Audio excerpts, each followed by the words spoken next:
cada bloqueio, para cada trauma, é um remédio diferente. Mas todos eles estão ligados a reencontrar com a memória. Porque para nossa mente, tudo está acontecendo no agora, mesmo que foi há muitos anos atrás. Como ela registra o fato, ancora o fato de uma forma química, para ela, para sua mente, aquilo está como agora. A nossa mente é lúdica, a nossa mente não tem passado.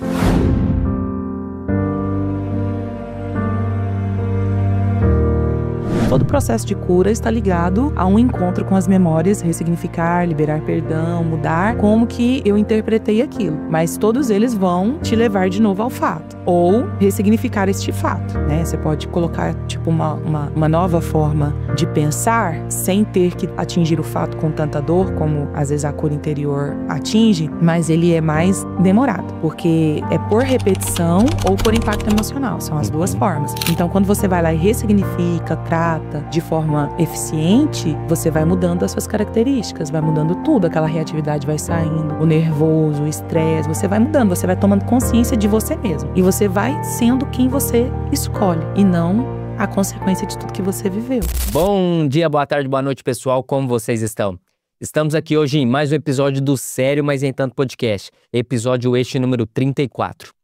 E hoje vamos falar sobre a nossa cura interior. Você já sentiu que existe algo dentro de você que precisa ser restaurado? Muitas vezes carregamos as nossas dores emocionais, as nossas feridas do passado e traumas que, mesmo invisíveis, afetam diretamente as nossas relações, as nossas atitudes e principalmente a nossa visão de futuro. E para falarmos sobre esse assunto hoje estamos com ela, pastora sênior da Igreja Batista Lagoinha em Uberaba. Coach, programadora neurolinguística, palestrante e mentora de mulheres. Ela é idealizadora de mentorias e imersões transformadoras como Livres e Assumidas, uma jornada de inteligência emocional e autodescoberta. DRP, das raízes ao propósito, alinhando identidade e propósito com princípios espirituais. Homens e Mulheres Experience, um espaço para o desenvolvimento integral de casal e líderes. Removendo o Véu, uma imersão exclusiva para mulheres voltada para a cura emocional, espiritualidade e a reconexão com a essência feminina. Ela tem como paixão servir como guia em processo de transformação, ajudando mulheres a desbloquearem sua essência e a viverem de forma livre, plena e realizada. Além de ajudar pessoas a alcançarem transformação em todas as áreas da vida, promovendo cura interior, inteligência emocional, desbloqueio mental e desenvolvimento espiritual. Seja muito bem-vinda, Vera Rosa. Muito obrigada, é um prazer estar aqui, uma alegria imensa poder falar um pouco daquilo que mudou a minha vida e pode mudar a vida de qualquer pessoa que tiver acesso a esse conteúdo. E que currículo, hein, pessoal? Eu até falei para ela aqui antes da gente iniciar a gravação que eu acho que eu ia ter que respirar aqui para apresentar ela. Mas, Vera, eu gostaria que agora você mesmo se apresentasse pro pessoal, tá? Quem é a Vera Rosa? Conta um pouco também da sua vida profissional, pessoal, até você chegar aqui hoje no Sério Mas Nem Tanto. Ok, obrigada. Meu nome é Vera, né? Vera Lúcia Santos Rosa, mas eu peguei o Rosa aí do meu esposo. Sou casada com o pastor Elton, da Igreja Batista da Lagoinha, e junto nós pastoreamos há alguns anos essa igreja, com vários voluntários tão dedicados, com tantas pessoas tão amorosas. Nossa igreja é uma igreja muito acolhedora, muito amorosa. Para mim é uma alegria falar dela. E foi dentro dessa jornada servindo a Deus que eu encontrei o que está tudo aí, né? Eu aprendi que as pessoas precisavam de algo a mais. Hoje eu entendo que o ser humano é um ser ele é tripartido, ele é espiritual, alma e corpo. Então, a parte espiritual, a parte que a igreja serve é uma parte, a mente, as emoções é outra, e isso tudo vai resultar no físico. Então, enxergando o ser humano de uma forma integral, eu comecei a trabalhar, então, com desenvolvimento pessoal, inteligência emocional, dentro do coach, a PNL, que traz essa cura das emoções, que a gente chama de cura interior também. E fui desenvolvendo, então, as imersões, os treinamentos, que começou, na verdade, como uma célula pequena na minha casa. A célula, ela era uma célula de mulheres, e eu fiz um propósito de cura ali que chamava Das Raízes ao Propósito. Durou 30 dias. E depois disso se tornou, então, a imersão, e depois disso se tornou a mentoria, e eu fui só desenvolvendo e frutificando naquilo que começou tão pequeno, mas que hoje, graças a Deus, tem alcançado muitas pessoas. Muito bom. E para você que está aqui nos assistindo, eu gostaria que vocês curtissem esse nosso episódio de hoje, tá? E compartilhasse também, compartilha que esse assunto aqui sobre cura interior vai impactar muitas pessoas.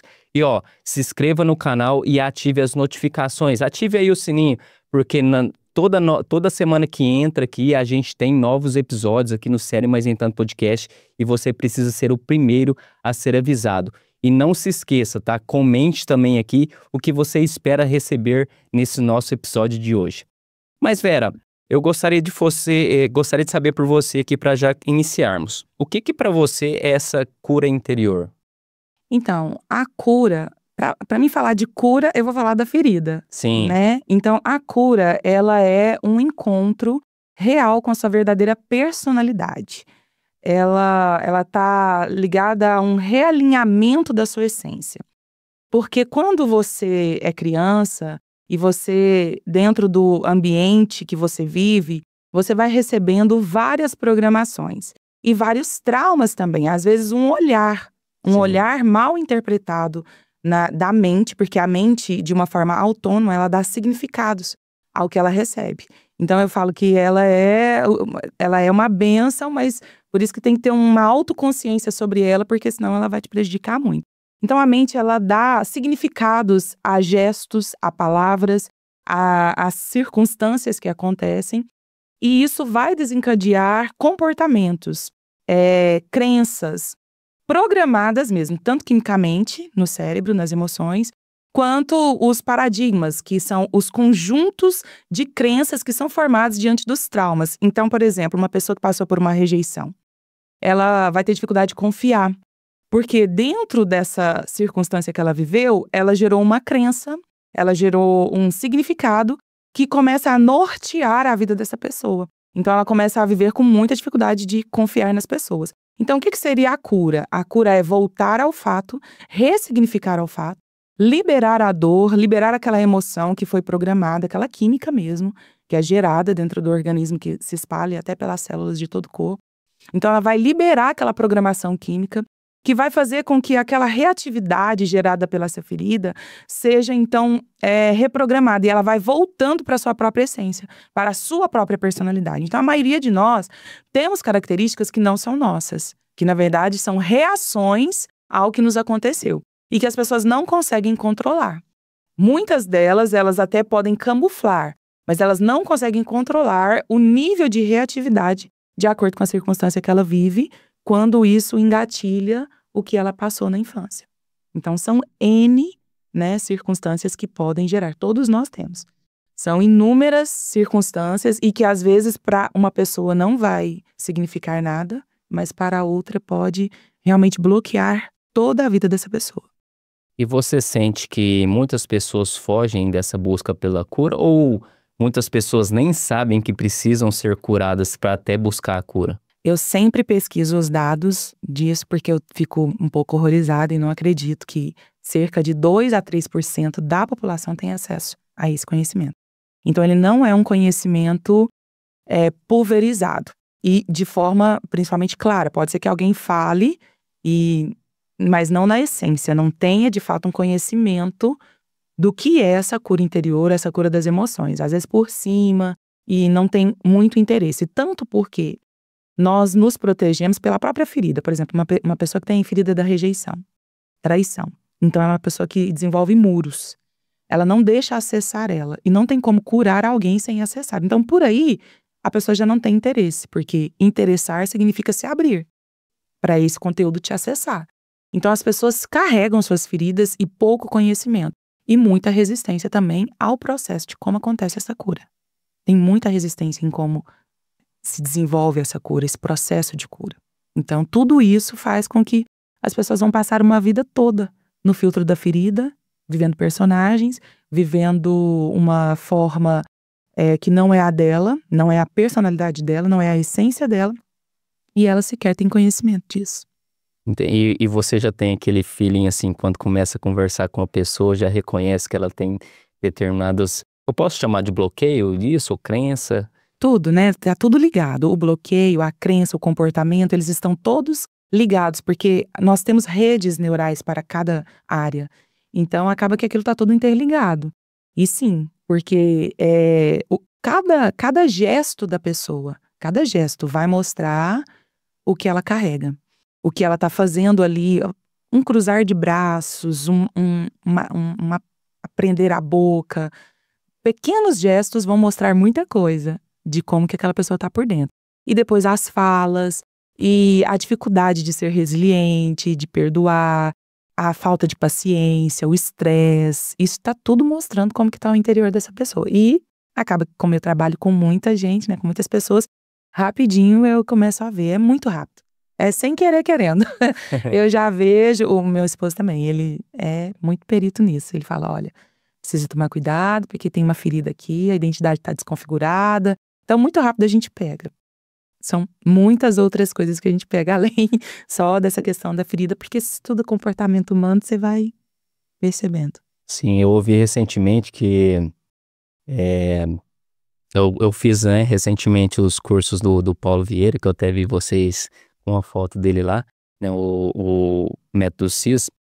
E em cima disso eu ouço muito podcast. Eu tava ouvindo um podcast recentemente com o Guto Galamba, não sei se vocês conhecem ele, o educador físico. E ele falando sobre essa questão de crenças, né, que é as 3 principais crenças que a gente tem hoje, e eu concordei muito com ele, é essa crença de identidade, a crença de capacidade e merecimento. E ele até citou nesse mesmo podcast que ele morava numa cidade específica e estava mudando para São Paulo. E nessa cidade que ele morava, ele pagava aluguel ali de R$28 mil, né? E ele decidiu mudar para São Paulo para, entre aspas, colocar pressão na vida dele, para ele mudar o patamar de vida dele, né? Isso funciona muito. E ele colocou assim, ó, não, aqui eu pago R$28 mil de aluguel e lá eu vou colocar uma meta de pagar no máximo R$30 mil. Aí passou algumas semanas, ele não conseguiu achar casa nesse valor onde ele queria morar. Falou, não, vou subir para R$40 mil. Aí ele comentou isso com o pai dele, pelo que ele conta, né? E o pai dele falou, não, mas pra que você precisa de uma casa nesse valor, nesse tamanho? Aí na hora eu já, crença de merecimento. Aí, então, tipo assim, a gente é muito doutrinado, né? Nessas 3 crenças, né? A parte de identidade, a parte de merecimento e de capacidade. Você acha que esse é o ponto de partida ali de todas as nossas crenças? De todas, não, né? Tem muitas outras mapeadas que, por exemplo, a autossabotagem, ela é muito forte. Mas o merecimento, ele tem a questão de um termostato. Tanto que o que ele citou foi isso, ele foi quebrar o termostato dele. Então, aquilo que está confortável, você se coloca dentro de uma pressão, e isso nós somos em camadas, né? O ser humano, ele é em camadas. Então, ele começa a acreditar que ele pode produzir, por exemplo, um valor X, ou que ele pode merecer, né? Porque às vezes tem até o valor, mas não tem merecimento para ter, ou não tem permissão para ter. Então, ele se coloca dentro daquela pressão e aquilo vai tornar comum para ele. Então, aquela realidade antiga já não vai ser mais uma opção. E aquela realidade que ele está vivendo ali agora se torna comum. Então, a gente trabalha muito isso com a gente vai rompendo camadas e isso vai aumentando o seu termostato de merecimento. E de acordo com que esse termostato vai aumentando, você vai tendo acessos maiores e isso não vai sendo mais um medo. Porque dentro do merecimento, no caso dele, você vai vir a insegurança, vai vir o medo. Não é só o fato de você se dar algo na crença de que merece, mas também de que é capaz. Sim. E eu acredito que tem outras também, tem várias outras, que travam a vida da pessoa. Que tá alinhada à crença, mas que não é só a crença. Por exemplo, a dependência emocional. Ela trava. Se ele fosse uma pessoa dependente emocional do pai dele, o pai dele teria uma autoridade sobre o que estaria influenciando ele a respeito do valor da casa. Então, e aí ele travaria também. E a parte dos ambientes que a gente está inserido, principalmente os ambientes familiares, né? De que forma que eles afetam ali a nossa parte emocional, a nossa parte de bloqueio, para até a gente buscar uma cura também em cima disso? Como você cresceu, né, a família, o que foi importante para sua família vai ser importante para você até que você saia dessa caixa. Se você não sair dessa caixa, você só tem aquilo. Uhum. Então, aquilo que foi importante para eles. Então, se não houve uma cultura dessa autoobservação, então, feridos vão ferir. Então, essa casa vai te ferir, vai te deformar.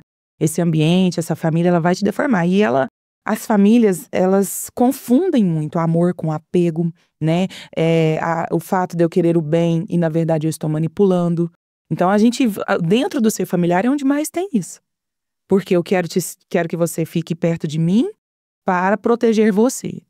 E muitas vezes isso é por meio de manipular o sentimento de culpa, por exemplo, de você voar. Você quer voar, você quer viver a sua vida, você vai se sentir culpado por deixar. Então, tudo isso vai influenciar o lugar que você vai chegar. A família é o principal. É o lugar onde você mais foi ferido ou programado. Ou ela está te formando ou ela está te deformando. Se não há conhecimento desse contexto, as coisas que vão gerar essas feridas, esses significados, elas não vão ser tidas como algo que tem gravidade. Muitas vezes é tida até como frescura, né? Sim. Ah, não, isso é frescura, não precisa disso e tal. E até porque, como eu disse, cada pessoa vai dar um significado a uma situação. Aquele significado emocional. E ele vai te controlar, porque você vive a vida por meio das suas memórias. Nós vivemos e interpretamos as nossas vidas por meio das nossas memórias. Só que essas memórias, elas estão ancoradas com emoções. Emoções que te impulsionam ou emoções que te paralisam. Então, a família é o lugar que, se eu for cavar aqui, não é? Se eu for aqui falar com você, você vai ter emoções ligadas a memórias que têm tudo a ver com a casa que você viveu. Com o pai que você teve, com a mãe que você teve, com os irmãos, com professores, que a gente chama dos programadores, professores, pessoas de autoridade, um tio, um padrinho que foi muito importante na sua vida. Todos eles geraram memórias que tiveram formando ou deformando o seu emocional. E você acha também que uma questão principal que falta para muitas pessoas é a parte de autorresponsabilidade? Porque eu acho que o pessoal confunde muito o meio ideal da situação real. Às vezes, por exemplo, a pessoa enxerga uma coisa ideal. A minha vida, eu não posso sofrer pressão, eu não posso sofrer, entre aspas, aquelas dores momentâneas que até me faça subir de nível. Então eu busco esse mundo ideal, só que o mundo real é completamente diferente. Às vezes a gente precisa de ter uma pressão direcionada, ter até um certo tipo de cobrança mesmo para a gente atingir outro nível. Então você acha que tem muito dessa parte de autorresponsabilidade do pessoal também? Então, dentro das feridas emocionais, por exemplo, e das crenças, que a gente chama de modelo mental, tem o vitimismo, que é o oposto da autorresponsabilidade. O vitimismo, você falou do Paulinho, ele tem aquele livro O Poder da Autorresponsabilidade, que ele trata muito a questão do vitimismo. Mas o vitimismo, ele é como uma montanha onde você está no pé dela e não enxerga a vida pelo ponto, pelo pico da montanha. Você enxerga a vida pelo pé da montanha. Então você só vê barreiras. Então a autorresponsabilidade, ela vai sarar isso. Mas ela só vai sarar isso se a pessoa, ela tiver um conhecimento do que é um padrão de vítima. Porque eu posso até pensar, não, eu vou vencer na vida, eu vou lutar. Por exemplo, o testemunho do Elton, ele mesmo conta, ele é uma pessoa muito dedicada e muito esforçada e ele tem muita força. Mas dentro das questões das feridas e dos bloqueios, a força dele gerou o quê? Frustração.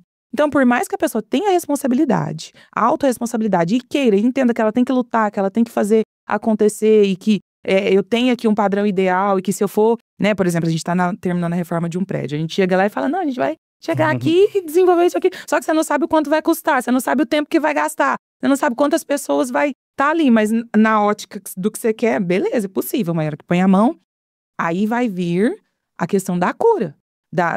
De vencer esses bloqueios, que é persistir, não desistir, permanecer. Se eu tenho modelos mentais de vítima que enxerga a vida no pé da montanha, não adianta ter força, você vai se frustrar. Porque você vai lutar, você vai pôr sua força, você vai se empenhar, mas você não consegue acreditar em você mesmo, você não consegue acreditar que é possível. Você tem força, mas você não tem a fé, a crença de que você vai conseguir vencer. Então você vai com tudo. Bateu, você volta frustrado. Você vai lá, você acredita, desenvolve, luta, estuda. Tem muita gente assim. Estudou, dedicou, entrou numa faculdade. Quando chega para lutar na vida, como ela tem crenças e dores e o modelo mental do vitimismo, a força dela não é suficiente. Então tem que libertar dessa questão do vitimismo. O que é o vitimismo? É uma esperança de que você pode viver algo vindo de algo externo a você. Então, a responsabilidade daquilo não está toda em mim. Então eu tenho força, mas eu acredito que o fulano podia me ajudar e não me ajudou. Vitimismo. Eu tenho força, eu quero lutar, mas eu tô esperando o favor de alguém e aquela pessoa não veio, né, no nível que eu esperava. Então, eu tô com força, mas só se tiver o favor daquela pessoa. Então, eu volto de novo pra trás.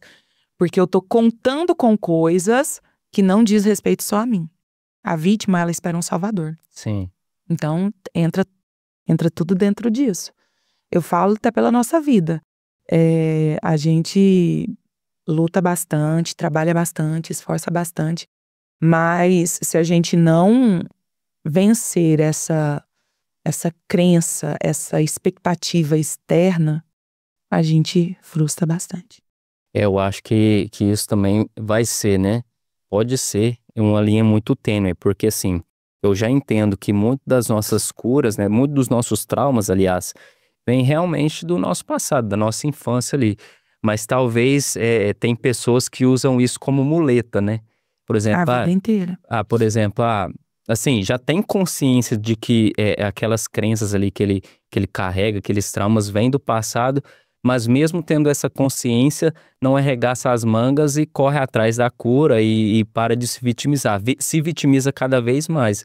Então, assim, eu entendo que também é uma linha muito tênue, né? Entre a pessoa saber e tomar iniciativa para sair, né? Porque a gente não escolhe aonde a gente nasce, mas a gente, entre aspas, escolhe aonde a gente vai passar o nosso processo ali durante a vida e até onde a gente vai terminar a nossa vida ali, né? Ela para, né? A pessoa para no que fizeram a ela, né? E não no que ela vai fazer com o que fizeram a ela. Sim. Então ela fica parada naquilo ali.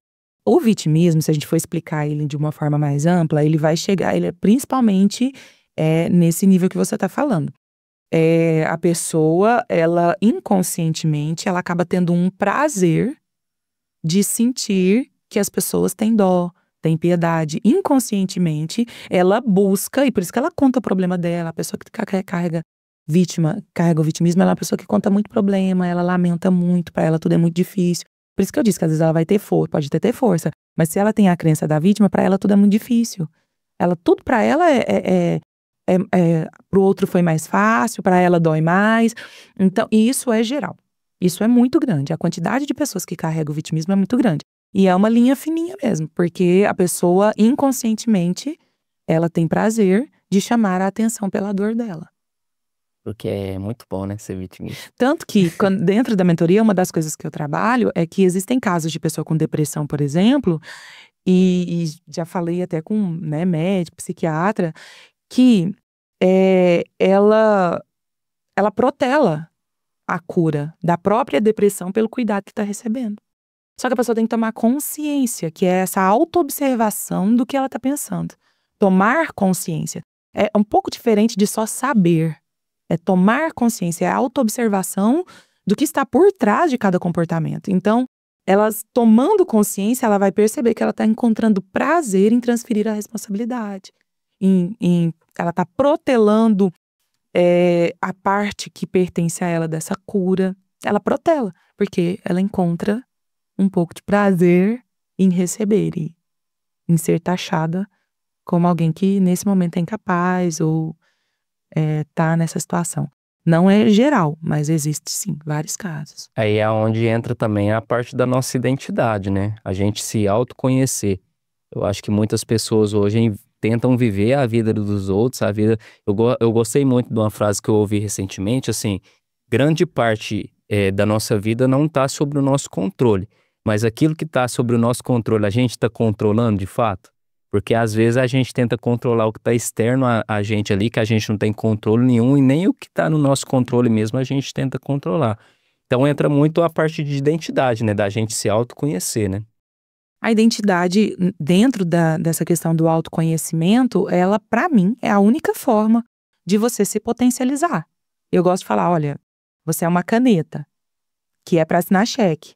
Se você não se conhece, vão amarrar o cabelo com você e você vai permanecer ali, numa parte que não gera o seu potencial, não extrai o seu potencial máximo.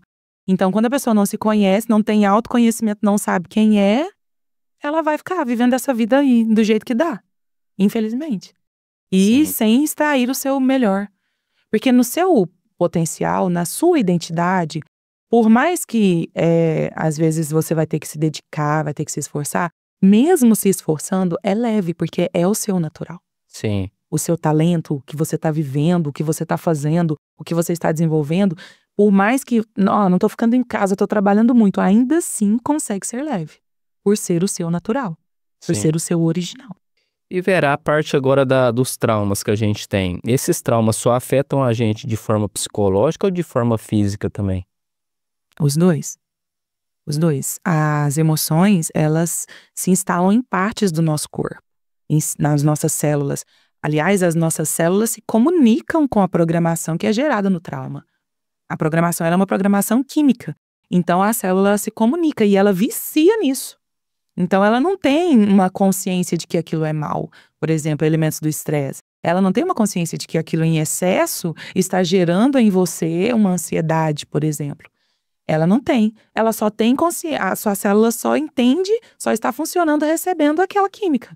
E aí, quando ela falta, ela bate na porta pedindo mais. E aí você fica nesse vício.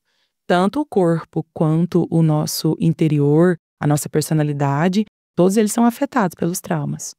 Entendi. As doenças psicossomáticas são todas da alma, né? E a parte agora dos processos de cura, né?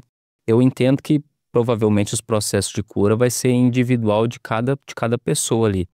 Mas hoje na sua metodologia, nas suas mentorias, na sua imersão, esse processo de cura, tem algum padrão que você usa em um contexto geral ou não? É individual de cada pessoa?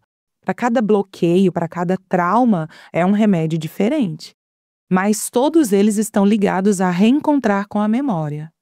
Porque para nossa mente, tudo está acontecendo no agora, mesmo que foi há muitos anos atrás. Então, como ela registra o fato, ancora o fato de uma forma química, então para ela, para sua mente, aquilo está como agora. A nossa mente é lúdica, a nossa mente não tem passado. Se eu começar a falar aqui de algo que você viveu, ou um filme, ou qualquer outra coisa que não é realidade aqui agora, você vai gerar sentimento. Às vezes vai até chorar vendo um filme, não é? Então, porque para a mente só existe agora e tudo é real. Então, todos eles, todo o processo de cura está ligado a um encontro com as memórias, ressignificar, liberar perdão, mudar como que eu interpretei aquilo. Mas todos eles vão te levar de novo ao fato. Ou ressignificar este fato, né? Você pode colocar, tipo, uma nova forma de pensar sem ter que atingir o fato com tanta dor, como às vezes a cura interior atinge, mas ele é mais demorado, porque é por repetição ou por impacto emocional, são as duas formas. Então, por exemplo, existe a questão das afirmações, né, de você se reafirmar e tudo, só que ele é um pouco mais longo. Agora, quando eu entro na memória e permito você sentir a dor, acolher o fato, se perdoar, e você sai então daquela sessão, rapidamente você muda o comportamento. Você vai mudando aquele estresse, aquele nervoso, aquela reatividade, porque você fica engatilhado. Então, a situação é como um clique que dá em você e você tem uma reação que você não quer. Então, quando você vai lá e ressignifica, trata de forma eficiente, você vai mudando as suas características, vai mudando tudo. Aquela reatividade vai saindo, o nervoso, o estresse, você vai mudando, você vai tomando consciência de você mesmo. E você vai sendo quem você escolhe, e não a consequência de tudo que você viveu. Então, a maioria deles são feitos assim. Eu trago consciência, conhecimento, eu explico, ouço, explico, e então a gente entra na memória e ressignifica ela. E esse processo de cura é uma coisa que a gente tem que levar na nossa vida de forma contínua? Ou a partir do momento que a gente identificou e eu fui curado, já é um processo que a gente acaba ali? Não, eu acredito que você vai ficar talvez toda uma vida trabalhando, porque nós somos em camadas. Então, por exemplo, por mais que o fato, eu trabalhei a dor do fato, liberei a dor, mas aí tem a crença do fato, que é, por exemplo, eu fui traída. Então, alguém não confia mais em ninguém. Então, de repente, eu liberei a dor, mas eu não liberei a experiência, aquela crença que foi gerada naquela experiência. Então, eu continuo com dificuldade de confiar nas pessoas por causa de uma decepção. Aí eu vou trabalhar a crença. E a crença, ela tem níveis. Ela tem camadas. Então você vai atingindo camadas, você vai ressignificando. E você vai, lembra que eu falei do termostato? E você vai ampliando esse termostato da sua vida. E aí você confia, por exemplo, para um negócio, depois você confia para uma amizade, depois você confia para um relacionamento. Então você vai atingindo níveis e vai desenvolvendo. Mas de uma vez só, eu acredito que as pessoas vão sempre estar passando por processo de cura e tendo algo ainda para trabalhar. Agora eu gostaria de falar um pouco sobre o perdão contigo. A parte do perdão também entra nesse processo de cura? Total. Tanto espiritual quanto na questão da cura. O perdão, a partir do momento que você ressignificou o fato, que você mudou a ótica, por exemplo, seu pai, ele não foi alguém que honrou sua família, que amou sua mãe, que cuidou. Então, você olha para ele como o causador dos seus bloqueios. A pessoa olha e fala, olha, se ele não tivesse sido assim, eu teria hoje força para ter estudado, para ter acreditado em mim, eu não teria me entregado, no caso de uma mulher, para pessoas que me humilharam, que me traíram, que me prejudicaram. Então, como faltou uma figura masculina que fosse honrável, que fosse alguém que eu pudesse confiar, então eu não tive essa figura, não tive essa referência. Eu fui buscar inconsciente em outras pessoas que então também fizeram o que ele fez com a minha mãe, que é o que acontece. E você então, você vai culpando ele pelas suas decepções. Você tem que achar um culpado. E aí entra também a vítima. O vitimismo também está ligado aí. Então você culpa ele. Se ele tivesse sido um bom pai, eu não teria gerado esse tipo de trauma, eu não teria ficado dessa forma e tal e tal. E aí você ressignificou o fato. Você olha para o fato e, por exemplo, entende que ele deu o que ele tinha. Você conhece a história dele e vê que o pai dele foi pior do que ele. Então, quando você ressignifica esse fato e olha, como ele me daria o que ele não tem? Por isso que precisa do conhecimento, da consciência. Como ele me daria o que ele não tem? Ele me deu o que ele tem. A partir dessa ótica, aquela raiva, ela vai se dissolvendo. Então você olha para a pessoa que te fez mal e compreende o comportamento. Você vê de uma forma integral. Você vê por cima, você vê a história dele, você vê que ele foi uma vítima também e te fez de vítima. Então essa interpretação agora ressignificada te dá mais facilidade de perdoar. E quando você perdoa, que é perder a dor ou perder e ainda doar, você pode escolher.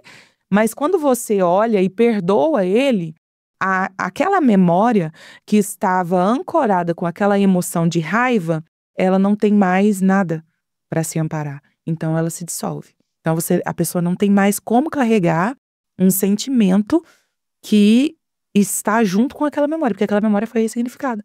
Então a pessoa libera o perdão, ela consegue liberar o perdão. Mas ela tem que ser ensinada desse contexto todo. Quando ela libera o perdão, ela perde a dor. É como se ela lembrasse de um personagem que passou por aquilo e não mais a vida dela. Literalmente. Ela olha para aquela situação, ela lembra, ela não tem amnésia. Ela lembra de toda a situação, mas ela não sente mais dor. E ser curada é não sentir mais dor. Então, por isso que às vezes as pessoas não são curadas. Porque como não perdoa, continua sentindo a dor. Então, o perdão é a parte principal para a pessoa ser curada. E principalmente o perdão próprio. E eu perdoando só uma vez já resolve ou eu tenho que perdoar 70 vezes 7? Biblicamente, nós somos ensinados a perdoarmos 70 vezes 7. Né? Nós somos ensinados. Confiar novamente é uma escolha. Relacionar novamente é uma escolha. Você pode escolher. Você pode escolher se frustrar de novo. Por quê? Porque se a pessoa não tem como dar o que não tem, ela tá dando o que ela viveu. E você escolhe, então, conscientemente, depois de passar por frustrações, depois de passar por decepções, você escolhe conscientemente se relacionar com aquela pessoa. Ela tem, sim, a probabilidade de te ferir novamente, de te trair, de te prejudicar novamente. Então, conviver, confiar novamente é uma escolha. Biblicamente, nós somos ensinados a perdoar 70 vezes 7, porque nós temos essa capacidade, vinda de Deus. Deus nos capacita. Mas dentro de um fato, por exemplo, uma vez que você realmente perdoa, porque perdoar, ele não é um sentimento que brota do nada. De início, ele é uma decisão. A partir de eu entender o fato, ou de eu entender o quanto aquilo me prejudica, porque o perdão, a mágoa, ela não faz mal para o outro, ela faz mal para mim.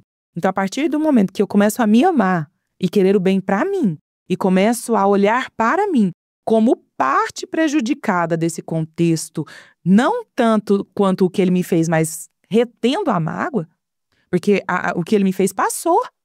A pessoa está vivendo a vida, o outro está vivendo a vida. O que ele me fez passou. Só que aquilo que ficou em mim, enquanto eu não perdoo, continua me prejudicando. Então, a partir do momento que eu me amo o suficiente, mais às vezes do que a própria pessoa, porque a Bíblia fala para amar o próximo como você se ama. A partir do momento que eu me amo o suficiente, mais do que a própria pessoa, e consigo me amar para liberar perdão para me fazer bem, eu posso perdoar várias vezes. Só que a início ela é uma decisão. Eu decido. Para me fazer bem, eu decido. Talvez eu não vou sentir, mas eu decido falar que eu perdoo hoje, eu decido amanhã, eu decido depois, e então eu vou de fato sentindo aquela mágoa, aquela dor, aquela raiva se dissolvendo. Pelo simples fato de eu decidir mesmo sem sentir. Aquilo começa a se dissolver. Eu gosto de falar que a oração do Pai Nosso, ela fala para nós perdoarmos os nossos ofensores, né? Ela fala, perdoa as nossas ofensas, assim como. Então ela traz uma condição. Assim como nós perdoamos aquele que nos ofende. Então, se você recebe perdão, você tem para dar. Quem não perdoa não entendeu o que recebeu. Sim. Então a pessoa, ela fica retendo às vezes, porque ela não entendeu o quão perdoada ela é. Então eu recebo perdão e eu entrego o perdão. A início vai ser uma decisão, depois vai se tornar um fato na minha vida. À medida que eu vou tomando essa decisão. A oração do Pai Nosso, ela é uma oração que a gente chama de modelo. E ela inclui, durante a oração, você trazer a prática do perdão. Ela é uma oração modelo, ela te ensina a chamar Deus de Pai, ela ensina a exaltar o nome dele, santificar o nome dele, levantar o nome dele. Depois ela vai ensinando você a agradecer e então ela ensina você a perdoar. Então, dentro de uma oração modelo, se você ora todos os dias, se você, por exemplo, tem um problema com alguém, todos os dias você ora liberando perdão, não importa se no início você não sente. De acordo com o que você vai liberando esse perdão na oração, você é capacitado a perdoar, porque a oração te mostra que você recebeu e que você agora tem para dar. E as pessoas, eu acho que confundem muito nessa parte do perdão com convivência, né? Acha que, por exemplo, eu vou perdoar, eu tenho que conviver. Não necessariamente. E essa parte de libertar também, né? Às vezes o perdão é mais para nos libertar do que para libertar outra pessoa, né? A ofensa, ela é uma isca. Tem até um livro, né, do John Bevere, que ele fala a ofensa, ele chama de isca de Satanás. A ofensa, ela é a pior isca. E nós somos ofendidos desde a infância. Desde que você nasce, você vai passando por isso. Porque eu acredito até que todo o seu potencial, todo o seu propósito, ele está ligado àquilo que você venceu. Eu trabalho com isso porque eu fui muito ferida. Eu fui muito bloqueada. Então, eu tenho uma propriedade no que eu venci. Aquilo que eu venci, eu tenho uma propriedade. Então, quando a pessoa ela entende que aquilo que ela viveu foi tentando ofuscar o propósito dela, aquilo que ela veio viver, é ofuscar o potencial máximo dela, e ela então começa a se fazer bem ao perdoar. Ela está se fazendo bem, liberando. E ela vai amadurecendo. A ofensa, ela trava você, mas liberar potencializa.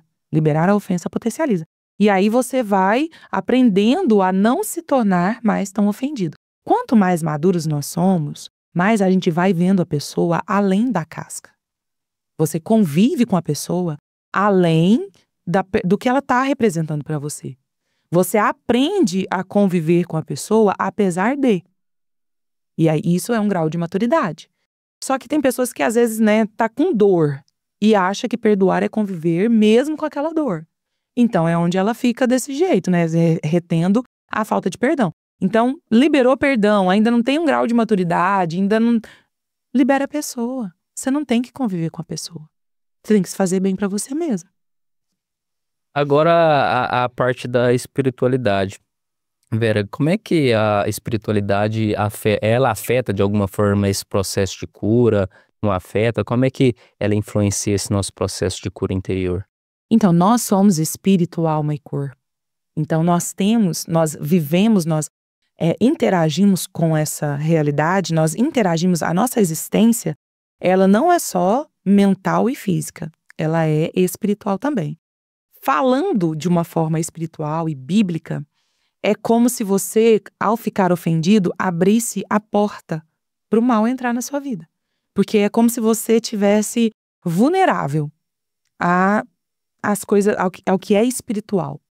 Então, dentro daquilo que a gente trabalha falando de espiritualidade, O perdão, a cura é fechar a porta e se proteger das coisas, daquilo que é do mundo espiritual. Então você se protege e você se blinda, liberando perdão, trabalhando a cura, porque você vai subindo de nível, tanto mental quanto emocional. A partir do momento que você vai sendo curado e a sua mente vai ampliando consciência, você vai subindo de nível. E isso vai te fazendo entender melhor como que você funciona, como que é o mundo espiritual, como que Deus se relaciona conosco, porque até então você se relaciona com Deus no filtro da dor, no filtro da ferida. Você se relaciona com Deus, a sua mente vai buscar a primeira referência, que foi seu pai, por exemplo, você chama Deus de pai, ela vai buscar Deus como pai, o seu pai biológico. E o seu pai biológico te frustrou. Então, ao se relacionar com Deus, o que você está esperando? Você está esperando inconscientemente frustração. Então, todo o mundo espiritual, tudo que tem a ver do nosso ser, da parte espiritual, ele é afetado quando nós somos curados ou quando nós somos feridos. Tanto para o benefício, quanto para aquilo que nos prejudica. Eu acho que esse é o principal ponto. Falam muito sobre corpo, alma e espírito, né? Para mim, o espírito é o principal. Porque, assim, cada vez mais eu tenho a percepção que a gente tende para o negativo. A força negativa é assim, né? Se a gente estiver vulnerável, ela nos puxa muito, né? Até voltado para essa parte de pecado também e tal. Então, a partir do momento que a gente não tem um espírito forte, a partir de uma oração, com conversa direta com Deus, a gente tenta buscar sempre o negativo. E você falou aí a respeito até do pecado. A própria ferida e o trauma, ele te leva para esse caminho, porque você vai ter ódio, você vai ter raiva, você quer vingança. Então você, por exemplo, tá lá recebendo uma palavra de vida, ela não produz às vezes o que ela veio produzir, porque dentro de você tá com sementes de raiva, você tá com sementes de ódio, você tá com semente de falta de perdão. Então a nossa vida espiritual ela é totalmente afetada por aquilo que a gente carrega dentro dos traumas, das feridas, dessa falta de perdão. Então você se torna alguém que talvez visivelmente não tá fazendo mal para ninguém, mas tá desejando o mal. Tá esperando, eu gosto de falar que tá lá no Instagram esperando, gente, mas a vida dele tá boa e a minha tá aqui. Porque você tá lá na expectativa de que quem te fez mal uma hora tem que passar por algo ruim. E isso, por isso que te faz mal, porque você tá com sentimentos negativos.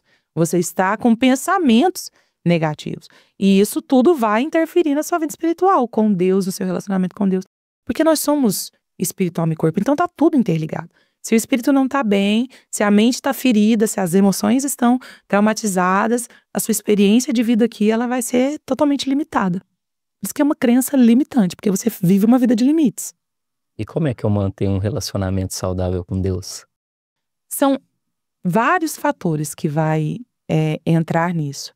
Mas como você vai se relacionar com quem você não conhece? Tem jeito? Não tem jeito, você não tem como se relacionar com quem você não conhece.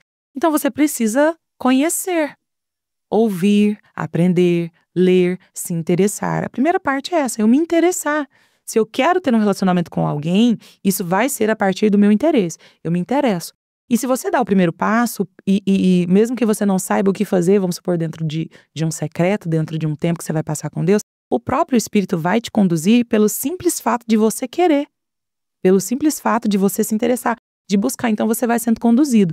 Mas eu gosto de falar que o relacionamento com Deus, ele está ligado com o relacionamento comigo, porque ele está dentro de mim. Deus vive dentro de mim. Então quando eu entendo que ele não está em Marte, não está lá no espaço sideral, não está longe, que ele está perto, que ele vive dentro de mim, o tempo todo. Quem entendeu que tem uma companhia dentro dele, o tempo todo vai se relacionar com ele. Não vai ser só um fato religioso de se retirar uma hora do dia, passar um tempo e durante todo o resto do dia você está lá desconectado. Relacionar-se com Deus é entender que tem uma conexão que não pode ser interrompida entre você e ele, que vocês estão juntos, que ele vive dentro de você. É até uma coisa que eu queria te perguntar também sobre essa questão, a diferença entre espiritualidade e religiosidade. Qual que é a diferença desses dois termos aí? Você acha que o pessoal tá olhando muito com viés religioso e não espiritual? Então, hoje a espiritualidade, falando a palavra espiritualidade, ela é muito abrangente. A espiritualidade hoje se coloca a espiritualidade, eu falo que é o híbrido, dentro de um evento de alta performance, dentro do empreendedorismo. A gente vai em Alphaville nos eventos lá e tá tudo misturado. né? Tem uma música evangélica ali, por exemplo, tem o Flávio Augusto falando lá das empresas dele, de repente tem um pastor lá que está ministrando, e hoje está tudo, a espiritualidade, essa palavra, ela entrou de uma forma que ela abrange tudo.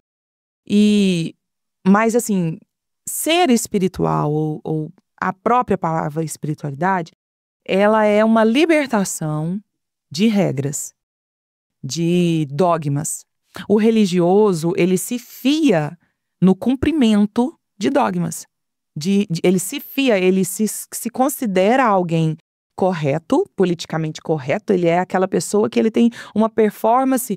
Faz isso, fiz. Tal hora levantou, levantei. Quanto tempo de oração? Tantas horas. E a leitura? Tanto. Então, ele se fia no quanto ele pratica.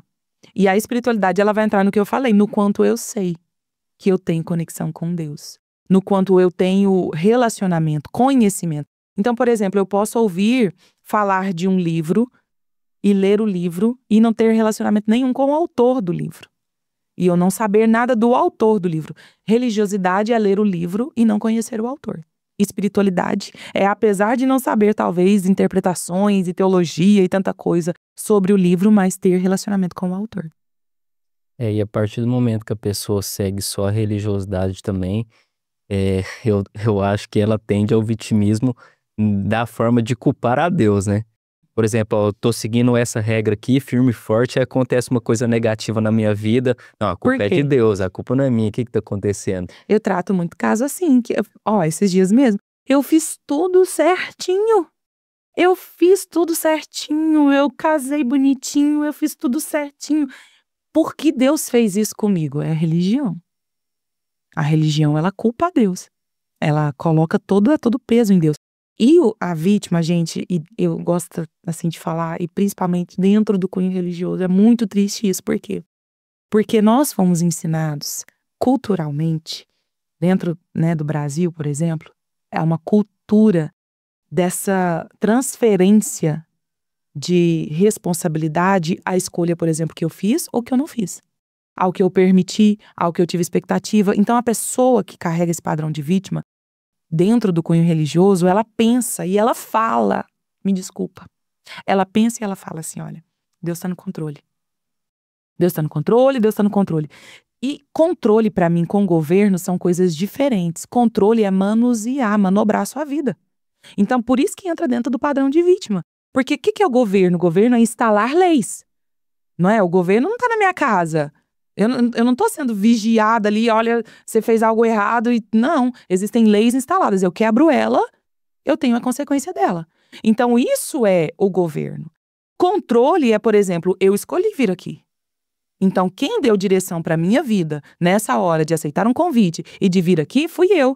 Aí, se isso der uma repercussão de algo, por exemplo, eu falei, não gostei, tive uma repercussão que eu não gostei. Deus, por que o Senhor permitiu isso? Isso trazendo para coisas maiores, né? Coisas graves.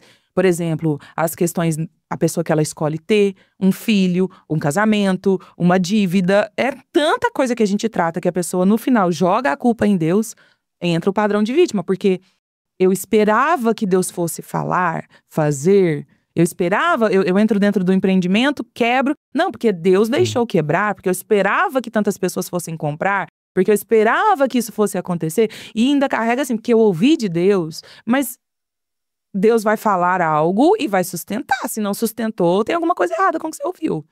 Então, é o padrão de vítima. Entra totalmente dentro disso aí. Dentro do contexto religioso, isso é muito grande. É muito grande. E conforme você entende, e até né, isso gera muita polêmica eu falar aqui esse jargão de Deus está no controle. Mas isso vai trazer para você o quê? Falta de autorresponsabilidade. Se ele está no controle, você não está fazendo nada. Então, isso gera polêmica. Mas é onde que aquilo vai dando errado e você frustra com Deus. Se decepciona. E tem pessoas fora da igreja hoje, por exemplo, porque fizeram um monte de escolhas erradas. Ou foram traídas também, porque acreditaram, porque confiaram. E no final foi Deus que permitiu na cabeça delas. Então, elas perdem totalmente a vida delas dentro do contexto do corpo de Cristo. Porque colocou, então, uma crença e uma responsabilidade em cima de Deus que na verdade era a parte dela. Tem muito isso. É aquela famosa frase, né? Deus faz tudo menos a sua parte, né? Mas, dentro do modelo de vítima, não. Ele acredita, por exemplo, ele deveria, por exemplo, se dedicar mais, né? Correr mais atrás, procurar as pessoas. Então, é como se ele fizesse ali, e na cabeça dele é muito esforço. Mas ele fez o básico e quer colher o máximo. Sim. Ele dá o mínimo e tem a expectativa de que vai colher o máximo. Aí ele frustra com o resultado, e quem foi o culpado? Quem que é o culpado? É Deus. Eu falo que as pessoas escutam histórias dos outros sem conhecer os bastidores. E os outros contam resumido, né? Porque Deus me deu, porque Deus fez, e ele tá lá com o carnê pagando, mas Deus que deu. É isso que acontece. Aí alguém vai lá e faz uma dívida, ou tem um empreendimento, ou qualquer coisa que seja. Dá o mínimo, não recebe o máximo por causa de uma história que ele ouviu só um pedaço. Sim. E aí frustra com Deus. É aquela, né? Eu vou gastar, sei lá, 40%, 60% da minha energia, só que eu quero ter 100% do meu resultado. 100%. E tem muito isso. Muito. Mas eu vou te falar, por experiência, é muito bom quando você dá o máximo de si e vê o resultado. É muito bom. É um sentimento de realização, de satisfação e um sentimento de gratidão, assim, da sua vida com Deus, um sentimento de gratidão com Deus que não tem medida. E isso estreita mais ainda seu relacionamento com Deus. E conforme a pessoa vai crescendo e desenvolvendo isso, ela vai amadurecendo. Quanto mais maduro, mais Deus confia autoridade na sua vida. Mais Deus vai confiar coisas maiores na sua vida. Quando você amadurece o seu emocional, quando você dá o máximo de si, mais Deus confia coisas maiores em você. Você sai desse lugar de frustração e entra para um lugar de ficar surpreendido com Deus. Mas é esforço. Sim. Sua parte não tem negociação. Sim. Sua parte é sua parte. Pera, agora falando sobre o público principal que você atende hoje, é mais o público feminino, né? Mulher.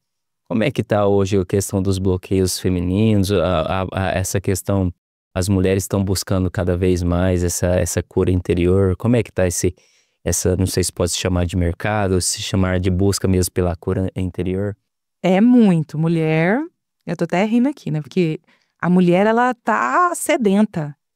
A mulher, e meu esposo também tá desenvolvendo a questão da mentoria, e ele fala, olha, que elas vêm, porque tem que ter uma mentoria pro meu marido, porque tem que ter uma mentoria pra homem, porque elas estão sedentas, vorazes, correndo atrás.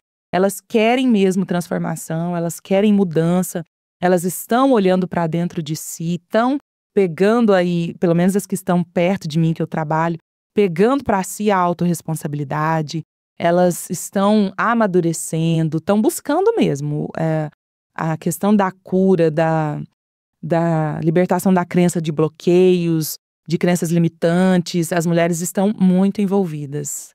Eu sempre, todos os dias tem alguém. Todos os dias eu tô falando com alguém, tô falando com alguma mulher, tô trabalhando, tô atendendo, tô ouvindo, buscam mesmo. Elas são sedentas. E mesmo essas que buscam, você sente que muitas sofrem caladas também ou não? A mulher sofre calada. Ela sofre. Até pode ser que ela até tenha a melhor amiga dela ali, né? Que ela conta ali alguma coisa. Mas dependendo da área da vida dela, ela tem sim o tempo que ela passa. Porque ela é emocional, né? A mulher, ela é emotiva. Ela não é tão razão. Ela é mais emocional. Então, ela sofre sim. Mas ela busca ajuda. Hoje ela tá buscando ajuda. Para todas as áreas, né? O homem, ele tem essa dificuldade, às vezes até de buscar um médico, né? De procurar uma ajuda, de procurar um conselheiro, um mentor.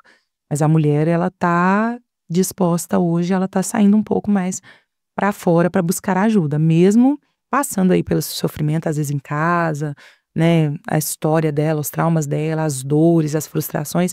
Mas ela tá aprendendo a sair do lugar e procurar ajuda.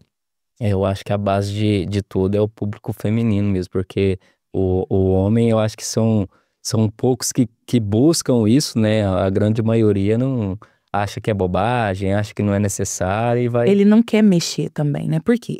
Vamos falar a verdade? É o orgulho. Sim. O orgulho é alto. E ouvir falar sobre os seus erros, ouvir falar que a sua vida não tá funcionando porque você é que tá fazendo ela funcionar ou não funcionar, é muito confrontador. Então a pessoa prefere a fuga. Ela se esconde e não quer lidar. Então, por exemplo, a gente fez lá a imersão Homens e Mulheres Experience e foi para homens e mulheres. Primeira coisa é o homem achar que era para casamento. Não era para casamento. Envolvia casal, mas não era para casamento. Mexeu nessa área, já não quer muito. Então, aí o público maior era mulher, tinha alguns homens que estavam com as suas esposas, eu acho que não tinha nenhum homem lá que não era casado, talvez influenciado pela mulher. E depois disso você vai ver mais ligado assim ao empreendedorismo, que aí ele busca um pouco mais, né? Que é ele quando envolve alcançar maiores salários, alcançar maiores resultados, isso é um estímulo para o homem. Mas na questão de buscar a cura, ele prefere afundar o barco, sem entender que é ele que está deixando o barco furado. Prefere morrer com orgulho ali do que... O orgulho a parte masculina é bem mais orgulhosa. Então é difícil, por exemplo, eu sou mulher, estou falando disso, até nessa questão de ouvir o ensinamento a respeito disso, já tem uma certa resistência. Aí se é outro homem, outro tipo de resistência, porque ele não quer se mostrar vulnerável. Se é mulher, se sente afrontado. Se é homem, não quer mostrar vulnerabilidade. Então, quando entra nessa área de cura, há uma resistência dentro do público masculino muito grande. E eles hoje são os mais afetados.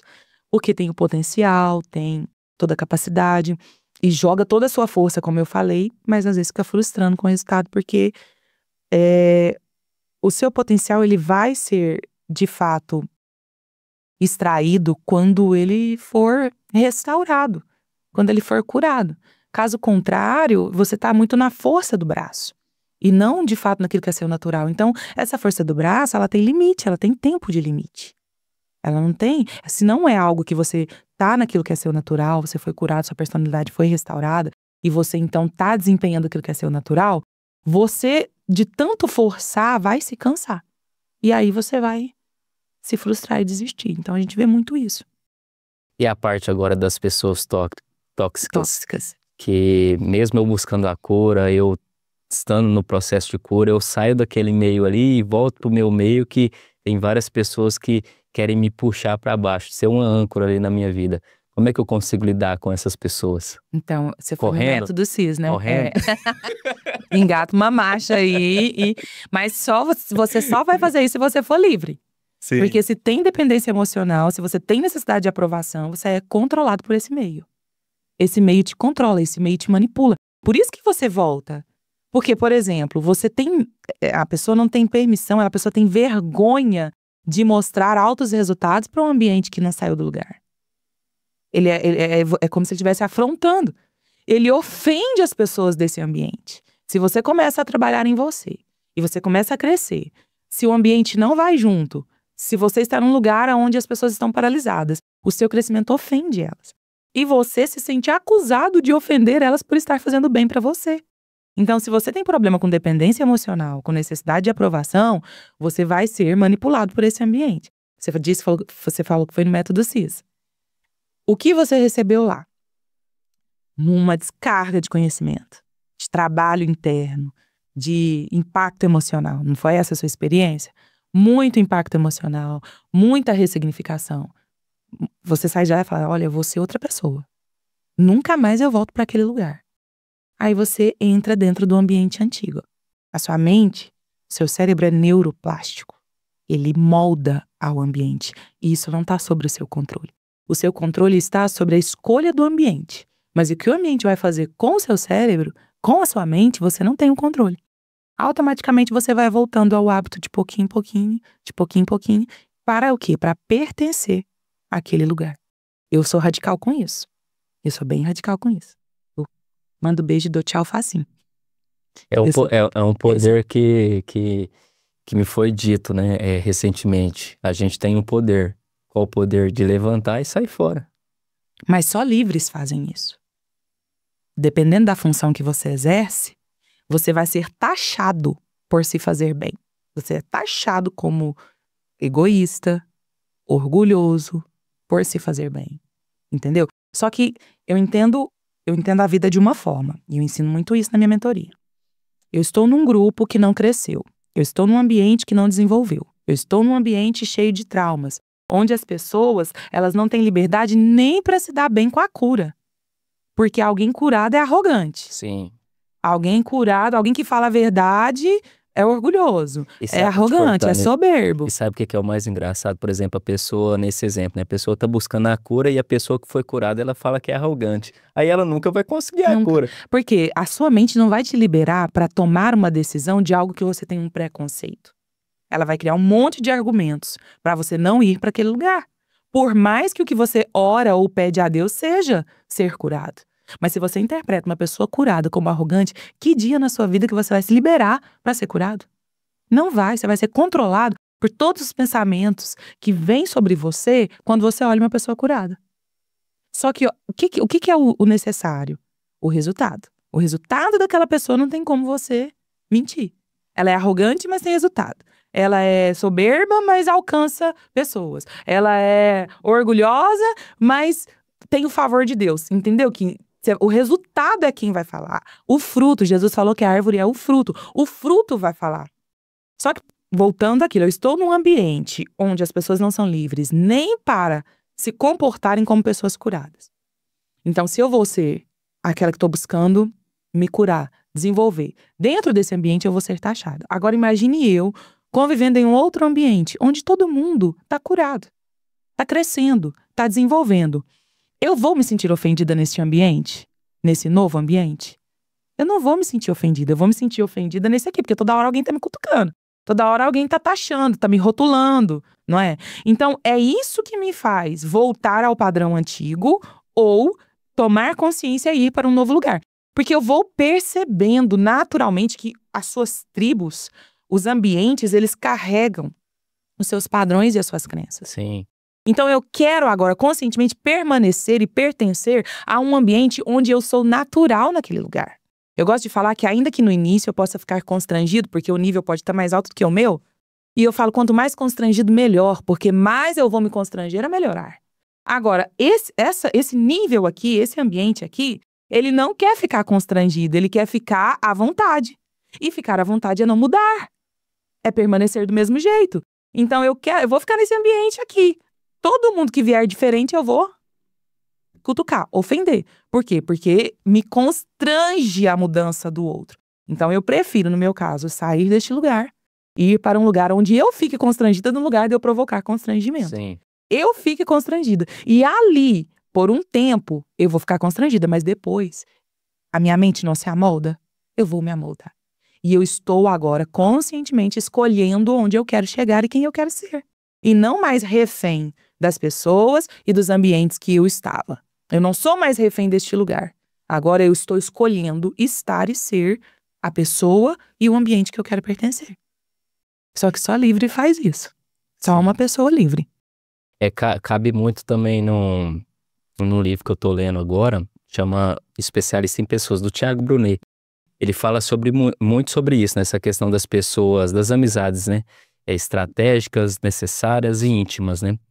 Que determinadas pessoas, a gente tem um receio de afastar a pessoa da nossa vida por essa questão mesmo de talvez ser um parente, uma pessoa próxima que não tem a mentalidade que a gente tem e fica... E tem um grau de influência sobre você, né? Um grau de controle. Sim, mas não necessariamente a gente deve excluir 100% a pessoa da nossa vida. A gente pode tratar ali como uma amizade necessária, uma pessoa que a gente consegue contornar ali na nossa vida, os amigos contornáveis e incontornáveis, e você vai manter um relacionamento ali esporádico.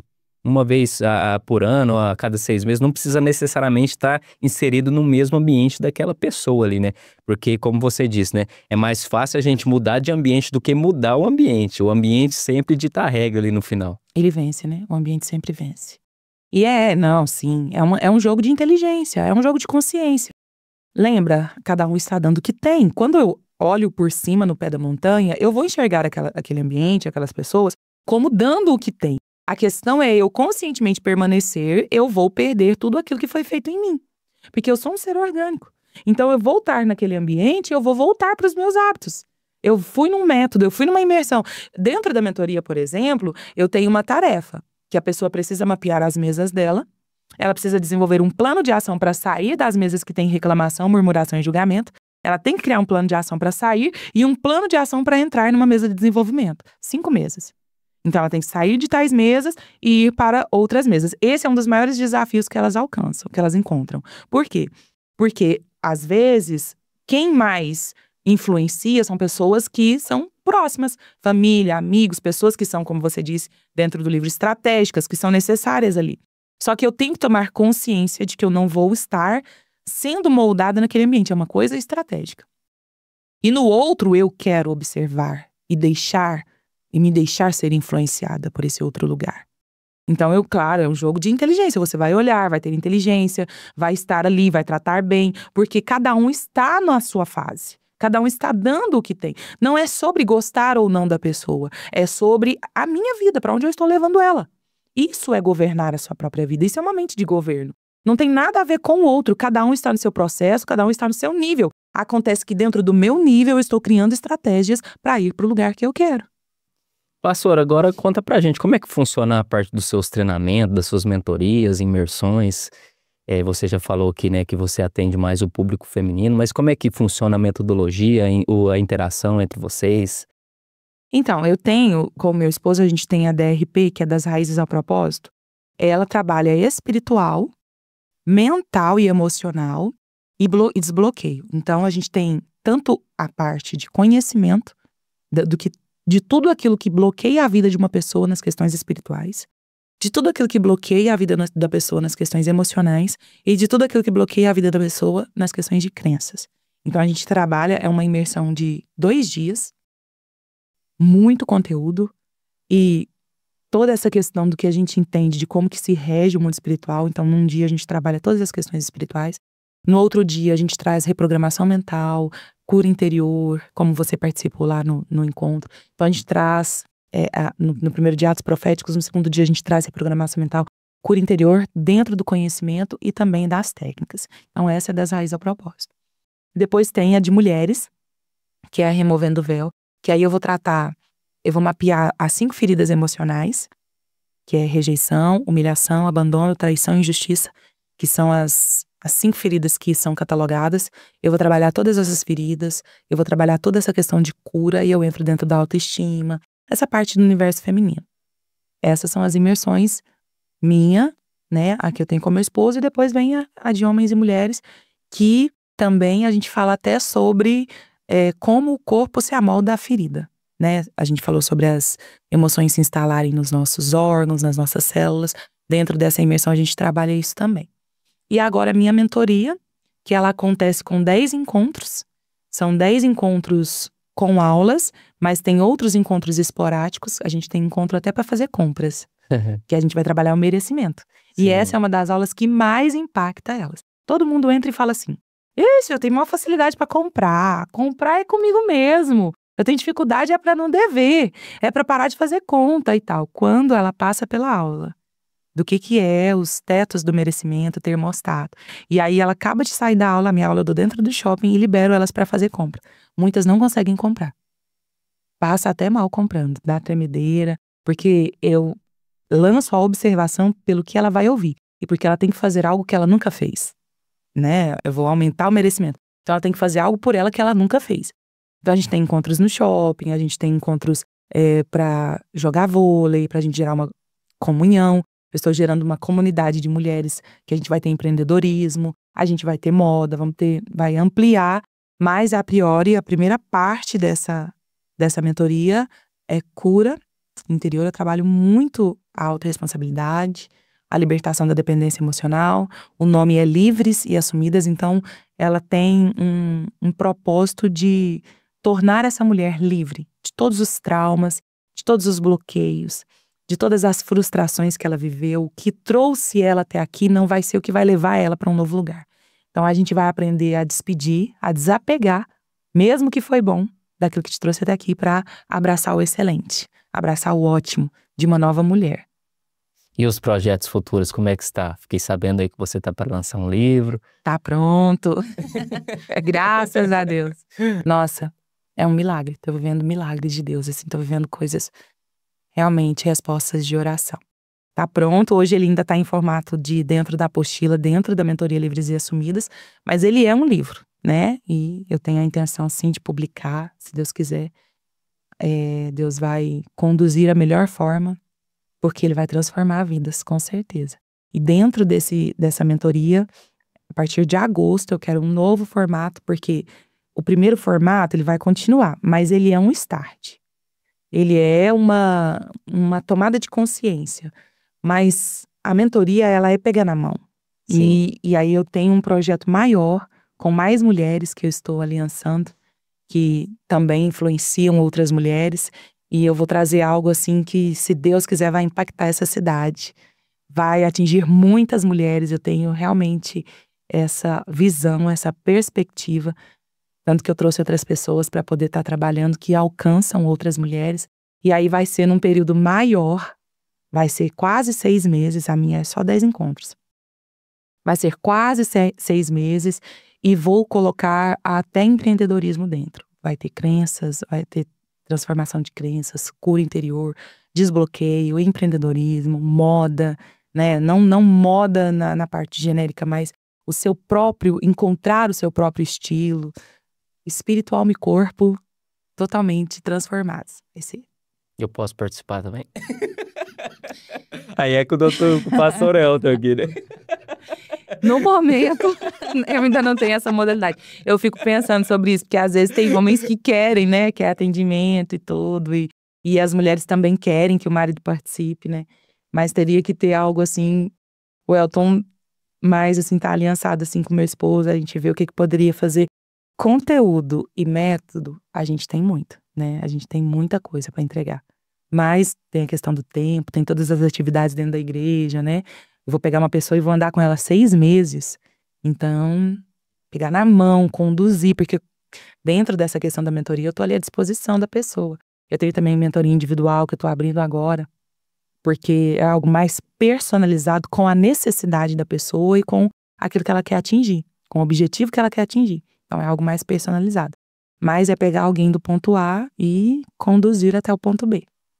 E a parte de transformação, você consegue passar pra gente aqui uma pessoa que entrou lá e eu acho que você tem vários, né? Vários casos. Mas uma pessoa que te marcou de fato, entrou lá e saiu uma pessoa totalmente transformada, começou a colher os frutos ali no final do processo. A mentoria, ela trabalha uma reprogramação do comportamento da pessoa. Então, a gente mapeia, a gente tem ferramentas para estar mapeando a pessoa, o que ela quer mudar. Só que como ela é em grupo, ela não é tão personalizada como alguém que quer algo específico, né? Como eu falei. Então, como ela trabalha bloqueios, frustrações, traumas, modelos mentais que são atingidos por essas feridas, né? Que vai, como eu falei, vitimismo, dependência emocional, que se tornam, então, modelos mentais. Então, eu vou trazendo uma ressignificação muito grande. E eu trabalho dentro do espírito, eu trabalho toda a parte espiritual também, a paternidade de Deus, a identidade dessa mulher. Então, ela atinge essa mulher de uma forma muito profunda. Todas as pessoas que passaram ali tiveram uma transformação. Até quem não praticou, porque tem muita tarefa, né? Até quem não praticou totalmente tarefas de reprogramação mental, tem de uma forma ou de outra um nível de transformação. Mas, de fato, como ela inclui atingir metas e objetivos, ela não é só de cura, ela inclui atingir metas e objetivos, então todas têm algo que aconteceu. Eu tenho alguns casos que me marcaram muito. Eu não vou falar o nome, né? Mas ela até já contou na rede social, eu quero colher os testemunhos. Mas, por exemplo, eu tenho 3 casos que me marcaram muito. O primeiro caso é até da moça que me ajuda dentro da mentoria. Ela sempre foi muito no médico. Ela tomava 13 comprimidos, ela conta, e procurando. O médico achava que era uma coisa o problema, e depois outra, e muito tempo ali procurando e sofrendo com aquela situação sem saber. Diagnosticava algo, não era, aí diagnosticava outra, tratava, tomava remédio, chegava lá, não era, e era muita coisa. E como a mente está ligada ao corpo, à saúde do corpo, e como ela passa por uma reprogramação da química através da reprogramação mental, muitas coisas começam a mudar na vida da pessoa. Então essa pessoa, em específico, hoje ela toma um comprimido. E ela conta isso. Então, quando se trata de saúde, é muito forte para mim. E a casa, o casamento, tudo foi afetado. A casa dela, o casamento dela, tudo foi alterado dentro da mentoria. Esse é um primeiro caso. O segundo caso é um caso muito forte. Os dois casos que eu vou falar são casos muito fortes. Esse outro caso, a moça, ela saiu de casa, casada, saiu de casa, pegou a criança e foi ficar com outra pessoa. Porque a minha mentoria também não é aberta só para a igreja, né? Ela é para qualquer pessoa. Ela foi morar com outra pessoa. Ela conta, porque ela gravou para mim, ela conta que no meio da mentoria, ela não tinha nenhum argumento plausível para falar o porquê ela se separou. Ela que tinha escolhido separar. E ela falou assim, quando eu estava no meio da mentoria, eu não sabia porque eu tinha separado. E ela tem uma criança. Então, para mim, eu até emociono. Porque nós estamos falando de futuro, né? Ela tem uma criança, a criança deve ter uns 4 anos. E ela falou, ela tomou a decisão de ir atrás e voltar. Ela deixou a pessoa com que ela estava, se arrependeu, venceu o orgulho e voltou. E a casa dela foi restaurada. E aí a gente trabalha com o mapa dos sonhos e ela realizou várias outras coisas. A casa que ela queria, a viagem que ela queria fazer. Essa mentoria que ela participou terminou em dezembro. Ela já viveu tudo isso. Até em março ela já tinha vivido tudo isso. Então, quando ela voltou para a casa dela, eu acho que não tem terapia que faça num processo tão rápido. E não tem valor que possa pagar a restauração de uma família. Né? Tem casos que a gente não consegue reverter mesmo, às vezes com conselhos pastorais. Mas ali, quando ela entendeu, e ela fez todo o trabalho, eu só dei aula. Eu só dei aula e apliquei a parte espiritual e as partes técnicas. Quando ela entendeu e fez tudo isso, e hoje a família dela tá na igreja, restaurada, então, pra mim foi um caso extremamente forte. O outro caso também foi relacionado ao casamento. A família vinha de um processo de problemas emocionais com uma das pessoas, com uma parte do cônjuge. Problemas emocionais muito fortes passando. Desestabilizou toda a família. E ela ficou muito abalada, ficou muito abatida emocionalmente. De custar levantar da cama. E o casamento foi totalmente abalado ao ponto de estar já quase ao ponto do divórcio. E quando tudo mudou dentro dela, tudo mudou na casa dela. Sim. Então, tudo que estava desmoronando, ela querendo ir embora, ela se posicionou, ela mudou a ótica, eu não sei, eu não tenho controle do que Deus faz naquela mentoria. Né? Porque são coisas assim que me chocam o que acontece.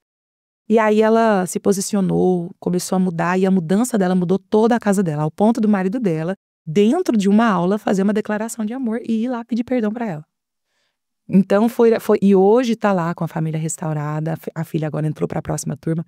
Então foram coisas assim que realmente me marcou, porque se fala de família, de casamentos restaurados. E às vezes a gente não consegue isso, mesmo se você chegar e falar assim, olha, a Bíblia diz.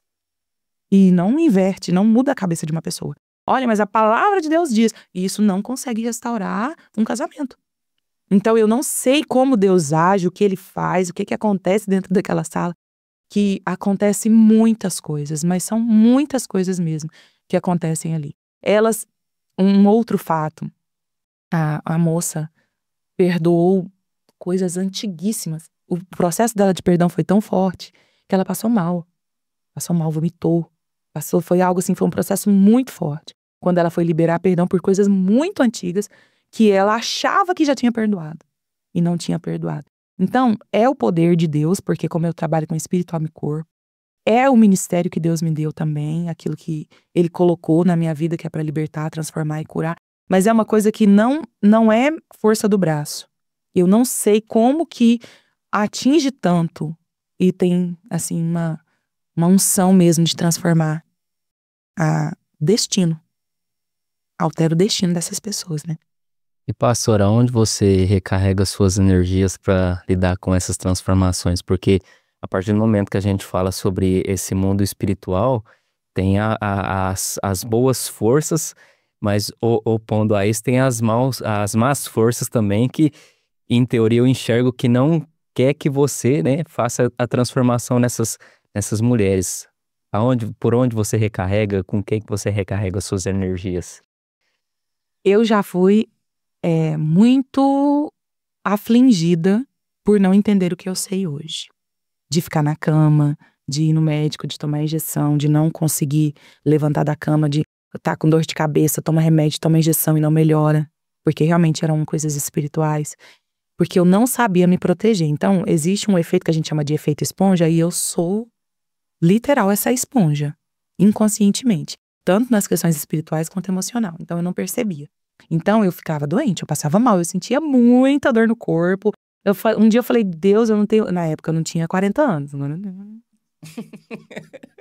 Falei, Deus, eu não tenho nem 40 anos, eu tenho 30 anos.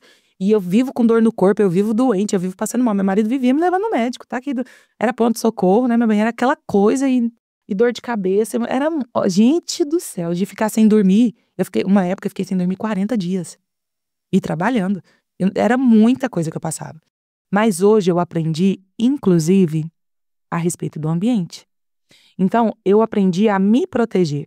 O abastecimento, ele não vai ter muito efeito se você tá furado. Se você tá sendo sugado. Então, não adianta, você fica até sem entender. O que é isso? Você se abastece. E era eu dentro do quarto orando o tempo todo. Mas como eu não tinha entendimento desse efeito esponja, eu não tinha entendimento de o quanto eu estava vazando para fora o que eu recebia, eu vivia com muitos problemas, de fato. Hoje não. Hoje eu faço com alegria, com gratidão, com força, com ânimo, com entusiasmo. Eu não sinto 1% do que eu sentia. 1%. Hoje eu passo os meus dias com muita alegria, muita paz. É uma coisa que eu sempre tô falando. Eu me sinto muito bem. Porque eu aprendi a me proteger. A proteger a minha mente, a cuidar dos meus pensamentos, a lançar a minha mente, o meu foco. Por exemplo, eu não fico vendo coisa aqui de tragédia, eu não gosto de nada de filme ruim, eu não gosto de nada dessas coisas. Então eu aprendi a não ouvir, não ver, não participar, a não trazer pra mim. Isso tem muito mais efeito do que recarregar. Por exemplo, tô tratando um caso e pegar aquela dor, entendeu? É isso que vai desgastando muito a gente. Então hoje eu me abasteço, claro que é em Deus, mas eu também, por exemplo, eu medito, eu fico no silêncio, calado, isso aquieta a mente, aquieta os pensamentos. Toda a minha força emocional vem da qualidade dos meus pensamentos. Então, a partir do momento que eu tenho pensamentos de alta qualidade, eu tenho emoções de alta qualidade. Então, é isso que eu faço. Eu tenho pensamentos de alta qualidade. A minha cabeça, ela pensa, eu até brinco com falar, eu já acordo pensando em projeto, eu não sei o que é isso, que eu fico pensando, eu vou fazer, e falo nisso, e eu tô ali com o El, tô falando, nós vamos fazer. Eu já tenho a agenda, cada caderno, eu tenho trocentos cadernos que vou fazer um projeto, e vou fazer isso, e vou fazer aquilo. Então, como eu protejo a minha mente no vou fazer, e em coisas boas, eu tenho pouco pensamento que tira minha força, que tira minha energia. Então, eu não me envolvo com pensamentos que tiram a minha força. Tipo, eu não vou dar conta. Eu percebi ele, eu já vou conseguir. Ai, tá muito difícil. Eu percebi, vai passar. Ai, então eu estou cansada, mas vai ter recompensa. Então eu aprendi isso. E isso mudou a qualidade da minha energia pela qualidade dos meus pensamentos. Então, eu acho que eu devia ter feito essa pergunta pro pastor Elton. Como é que você faz para recarregar? A gente trabalha junto. Inclusive, eu sento e já falo, meu bem, você já trabalhou hoje sua energia, você já trabalhou sua mente hoje. Aí ele fala, não, aí nós trabalhamos juntos, nós ministramos um ao outro juntos, isso há muito tempo. A gente é o tempo todo ali, cada projeto meu é a minha parte e a parte dele, cada projeto dele tem a minha parte e a parte dele. É totalmente algo que começa aqui e termina nele, começa nele e termina em mim. Uma extensão. Em tudo, né, meu bem? Em tudo. E é de fato, por exemplo, eu sou a parte estratégica, eu tô pensando no planejamento, no conteúdo, ele é a parte financeira. Ele sabe quem que vai vender, vai fazer o tráfego pago, a questão do link, essa parte da estratégia de tudo, onde vai alocar o lugar. Então, tudo a respeito, e não importa se é imersão nossa, se é mentoria minha, tudo que é a respeito às questões estratégicas de lugar, de locação, de dinheiro, de hotel, é com ele. E tudo que tem a ver com conteúdo, porque eu sou a parte do conteúdo, eu gosto de escrever, eu gosto de ler. E eu preparo o que vai acontecer. Mas a parte dele, ele tem que estudar, né? Ele que vai dar. Mas eu falo, olha, você vai falar disso, disso e disso. Eu vou falar disso, disso e disso. Então, essa parte é minha e as outras estratégias financeiras é dele. Mas a gente atua o tempo todo junto. E aí também na questão de abastecer energia, a mesma coisa. A gente se cuida um do outro. Eu percebo que ele tá muito cansado e eu tô lá ajudando. Ele percebe que eu não sei fazer alguma coisa, ele vem, me ajuda e a gente vai rompendo. É isso aí. Pastor, agora uma pergunta séria pra você. Pra mim, todas foram sérias. Não que as anteriores não tenham sido. Séria, mas nem tanto. Essa parte mesmo da nossa cura interior é um processo contínuo que a gente tem que ter desde o nosso nascimento até o fim da nossa vida nesse plano terrestre? Biblicamente falando, a Bíblia fala assim que nós A Bíblia fala assim que por exemplo, fala sobre os 5 ministérios, né? Que é apóstolo, evangelista, pastor, profeta, mestre. Fala dentro lá, Efésios 4:10, se eu não me engano, 4:10 ou 4:12, fala que esses ministérios vão trabalhar na edificação do corpo de Cristo, na consolidação de Cristo em nós, até que todos nós cheguemos à estatura de Cristo. Eu gosto de usar esse versículo como base de como esse processo de cura acontece. Porque a cura interior, quando a gente traz ela para a parte espiritual, para a parte bíblica, ela é o embelezamento da noiva de Cristo, do ser. Por quê? Porque ela vai amadurecendo as suas emoções, a sua mente, ao padrão de Jesus. Por exemplo, se você aprende a perdoar, quem é que é o perdoador? Quem te perdoa? Se você começa a amar incondicionalmente, a não se envolver, por exemplo, eu amo, mas não me envolvo com o que a pessoa pode fazer de ruim para mim. Eu tenho separações dessas coisas. Então, Cristo vai sendo formado em mim, porque essas são as características dele. Então, a Bíblia fala que é até que todos nós cheguemos à estatura de Cristo. Eu acredito que enquanto eu estiver aqui, eu posso ter um nível em mim que eu não conheça, que pode ainda ser ferido. Então, por exemplo, eu me considero uma pessoa curada, mas eu sei que não em nível total. E eu penso assim, talvez se um dia eu estiver totalmente curada, eu já não farei sentido mais aqui. Por quê? Porque eu não experimentei todos os níveis que alguém pode me ofender. Então, por exemplo, eu posso colocar uma confiança ou uma expectativa em alguém e aquilo me frustrar e eu perder a confiança e eu, por exemplo, ser ferida no modelo que a gente fala da ferida de traição. Então, eu não me conheço passando por essa situação. Então, por mais que eu já fui curada de várias outras coisas, pode ser que aconteça algo em mim que eu ainda vou ter que passar por processos de cura. Porque os traumas são da infância, a maioria deles são da infância.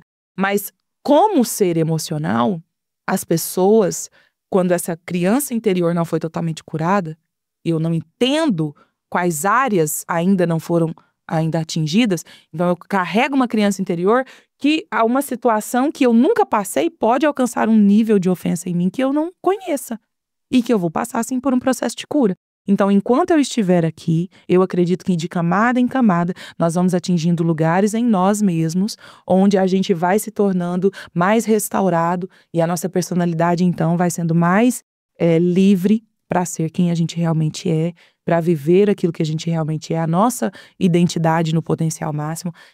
Enquanto eu estiver aqui, eu acredito que eu possa extrair um nível maior de cura e um nível maior de liberdade em ser quem eu sou, em ter a identidade no nível maior. Vão ter pessoas que não vão atingir, né? Não exploram isso, não atingem isso, não buscam por isso. Mas uma pessoa que é conhecedora, como eu, por exemplo, que conheço, eu estou sempre me observando para ver se há necessidade de algum lugar em mim de ser curado ou de alguma crença que continua me bloqueando. Porque se tem algo em mim que não rompe, ali tem uma ferida ou um bloqueio. A minha vida vai mostrar. A minha história mostra. Porque naturalmente nós nascemos para prosperar. Uma árvore que é colocada a semente dela na terra, só se ela estiver doente que ela não vai alcançar o seu potencial máximo. Enquanto a minha vida tem áreas que eu quero romper e não rompe, eu tenho lugares para ser curado. Fera, gostou do papo? Muito bom. Gostou mesmo? Muito, com certeza. Achei muito impactante mesmo, é isso que eu busco aqui. Mas antes da gente ir para a mensagem final, eu gostaria que você olhasse para aquela câmera e passasse para o pessoal como é que o pessoal te encontra nas mídias sociais, nas suas imersões. Passa aí para o pessoal os seus contatos. É uma alegria passar esse tempo com você, trazendo esse conteúdo que realmente pode transformar a sua vida. Eu gostaria tanto de ter conhecido esse conteúdo há muito mais tempo, porque eu estaria bem mais longe. Eu estaria alcançando lugares muito altos se eu tivesse alcançado o que eu conheço hoje há mais tempo. Então, eu quero te apresentar algo que realmente pode transformar a sua vida, que é essa questão da cura das emoções, da ressignificação dos seus traumas, dos seus bloqueios. Se existe algo na sua vida que está difícil de romper e que não flui naturalmente, porque a prosperidade, o desempenho, o potencial máximo da nossa vida é algo natural a partir do momento que você vive. Se você vive, você tem direito de alcançar o seu potencial máximo. Se isso não está acontecendo, pode ter traumas ou bloqueios na sua vida, que eu posso te ajudar. Com certeza eu posso te ajudar. Não só com aquilo que Deus me deu, com o dom que Deus colocou na minha vida, mas também com o conhecimento adquirido com pessoas, ouvindo e trabalhando com pessoas e com as formações que eu fui adquirindo com esse tempo. O meu Instagram é Pastora Vera Rosa. Lá tem os meus links, o meu telefone, a minha landing page para você entrar, conhecer. E se você tiver interesse, eu tenho total interesse em te servir, em te ajudar com aquilo que eu carrego. Muito bom. Agora, se tratando da mensagem final, eu gostaria que você deixasse uma mensagem, principalmente para aquelas pessoas que buscam mesmo a cura interior, ou até mesmo para as pessoas que nem sabem que precisam da cura interior, para dar um direcionamento inicial ali para essas pessoas. Eu gosto de falar que se alguém alcançou algo que eu gostaria de alcançar, qualquer pessoa pode alcançar. Ela precisa se conhecer e ela precisa se curar. Muitas coisas na sua vida que talvez você acha que é você, que é o seu jeito, não é você. Enquanto você não conhece, não trabalha e não trata a sua emoção, a sua alma, a sua mente, quando você não trata isso, a sua essência, ela não sai com liberdade para fora. É como se você fosse uma caixa que fosse entulhada, uma caixa de presente com um presente dentro, e esse presente se chama essência, mas está entulhado, está cheio de entulhos, está cheio de coisas que te fizeram, está cheio de traumas, está cheio de dores. Não é natural você viver frustrado, com dores, com tristeza. Não é natural. Não é natural você viver pensando que não consegue, não acreditando em si mesmo. Não é natural timidez demais. Às vezes as pessoas acham que não é. Timidez demais, excessos, todo excesso denuncia uma falta. Se você quer observar, se você carrega em você uma ferida, algo que está te atrapalhando, está te bloqueando, mapeie a sua vida. Todo excesso denuncia uma falta, excesso de timidez, excesso de ser risonho demais, ser brincalhão demais. Às vezes as pessoas acham que isso é natural. Não é natural, é busca por aceitação. Nervosismo demais, explosão demais, situações que você passa, que você se arrepende porque você teve um comportamento que você não consegue controlar. Tudo isso mostra que você precisa de ressignificações e de cura nas suas emoções. E de trabalhar, porque todas essas dores vão gerando crenças que vão te limitando, que vão atrapalhando o seu desempenho, que vão atrapalhando a sua vida de funcionar. Eu quero te dizer que existe uma forma de viver com liberdade, com paz, com alegria e uma vida que funciona. Uma vida onde você sonha e você realiza. A questão entre o sonho e a realidade é só o tempo. O tempo que às vezes cada sonho leva. Mas sim, é normal e é natural viver, crescer, desenvolver, encontrar a pessoa certa, ter relações saudáveis, ter uma família saudável, criar os filhos em um lugar de paz e harmonia. Tudo isso é o que é natural quando alguém encontra aquilo que eu tenho para oferecer. Então busque, porque é sobre a sua vida. E eu gosto de dizer que a sua vida não é um teste. Sua vida não é um teste, mas para ela funcionar, você vai ter que ter autoconhecimento, conhecer a si próprio para poder exponencializar tudo que você carrega. Tem pessoas esperando coisas que só você tem para oferecer e que enquanto você estiver entulhado, a essência que está nessa caixa não vai poder sair para fora. Então eu te convido a olhar para dentro, a cair para dentro de você e viver o melhor tempo da sua vida após se conhecer e conhecer o que é ser uma pessoa curada nas emoções. Tá bom? Deus te abençoe. Muito bom. Pastora Vera, obrigada. Muito obrigado por ter aceitado o convite. Foi uma conversa sensacional. Obrigada. Eu já estava com expectativa alta e você cobriu as minhas expectativas. Na correria ainda não deu para me correr muito atrás aí dos conteúdos aí que você passou, mas como é algo que eu já falo, né, o tempo todo, eu vim na confiança. Isso ficou muito bom. E para você que chegou até aqui, já sabe, curta esse nosso episódio aqui, comenta aí o que você achou. Você achou que realmente faz sentido a busca por nossa cura interior? E não se esqueça, se inscreva aqui no canal e ative as notificações. Clica aí no sininho, porque a cada semana eu trago aqui novos convidados com novos assuntos para assim a gente atingir a nossa melhor versão. Então, pessoal, até a próxima e eu conto com vocês. Tchau, tchau, galera.